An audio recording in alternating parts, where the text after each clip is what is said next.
This is possibly the most exciting news in space exploration right now. I am so psyched about this.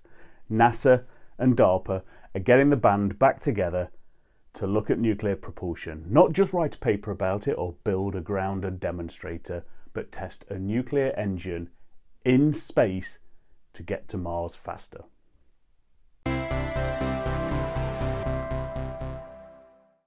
So a trip to Mars would take 9 months to get there with conventional rockets. You then have to stay there for 3 months to wait for a favourable planetary alignment, and then it's another 9 months to get back.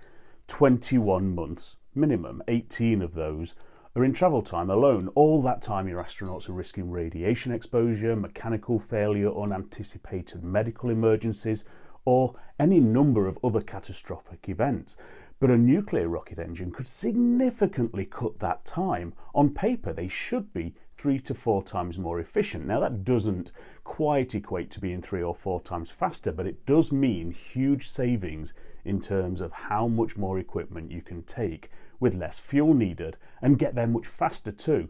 How much faster? We'll have to wait and find out. Isn't this voyage of discovery fun? Now, of course, if it was as simple as all that, we'd have done this ages ago, and NASA has certainly tried. In fact, so did the Soviet Union. They ran a nuclear rocket engine prototype program until 1986, and they have an experimental cruise missile called Burevestnik that's nuclear powered. Over in the US, they had the conceptual Project Orion in the 1950s that took a different approach, effectively lobbing nuclear bombs out the back of a rocket and using their explosive power against the thick metal plate to propel a rocket forward.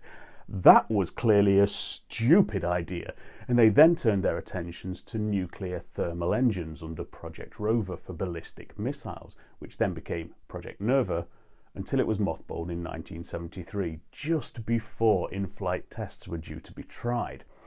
This program was quite productive, building a number of prototypes and demonstrators exceeding 300 megawatts, enough to power 70 homes for a year. A fun fact is that NASA had simmering plans to attach Nerva engines to a Saturn V moon rocket to undertake the grand journey of the solar system that the Voyager spacecraft were eventually built to undertake, spectacularly as it turned out.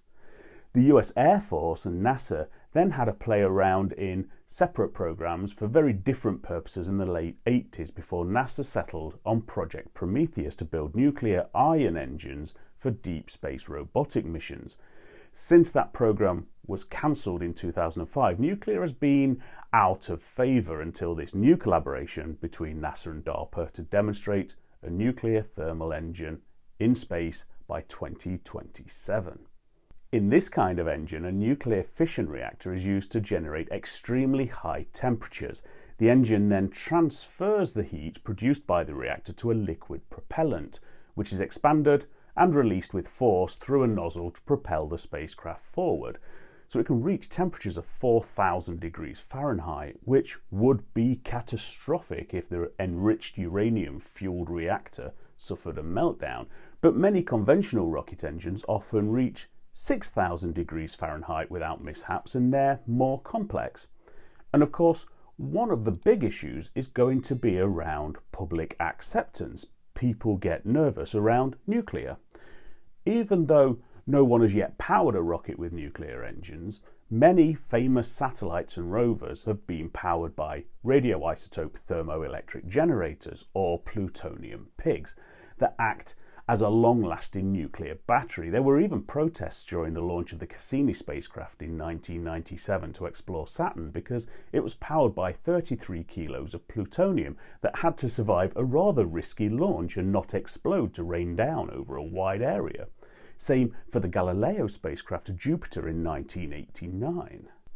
Surprisingly, there were no protests for the launch of the plutonium-powered Curiosity and Perseverance rovers to Mars in 2011 and 2020. So perhaps awareness and concerns about nuclear-powered spacecraft ebbs and flows over time. And I'd be interested to know what you think about this. Is launching nuclear material on occasionally exploding rockets reckless, or do you think we've put enough plutonium in space now to consider this safe? Because if we want to get to Mars, the NASA and DARPA test could well open up safer and cheaper deep space missions for humans. Launching dozens or even 100 spacecraft to provide just fuel for a single chemical rocket mission to Mars might be needed. With nuclear propulsion, we could get that number down to just 5. They also allow for more abort options as well. If you remember Apollo 13, the only real way to get back from the moon with traditional chemical rockets was to slingshot around it using the moon's gravity to propel the damaged spacecraft back to Earth. With the efficiency of nuclear thermal rocket engines, you have more opportunities to just turn around and begin firing in the opposite direction to get back sooner in the event of a disaster. And finally, they allow for greater reusability, something that's been revolutionized under new commercial spaceflight companies like SpaceX and Rocket Lab.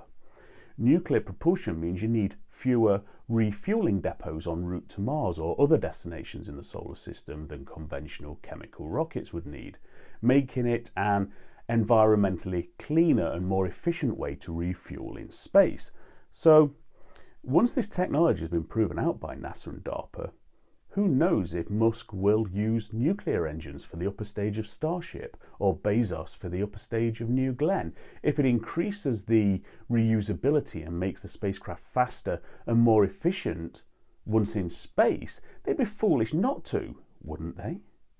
NASA would need them for trips that could be reduced in time from months to weeks. So if SpaceX want to be in with a sniff of providing the hardware to get NASA astronauts to Mars, they might have to go with this option that reduces astronauts' travel time and brings down costs.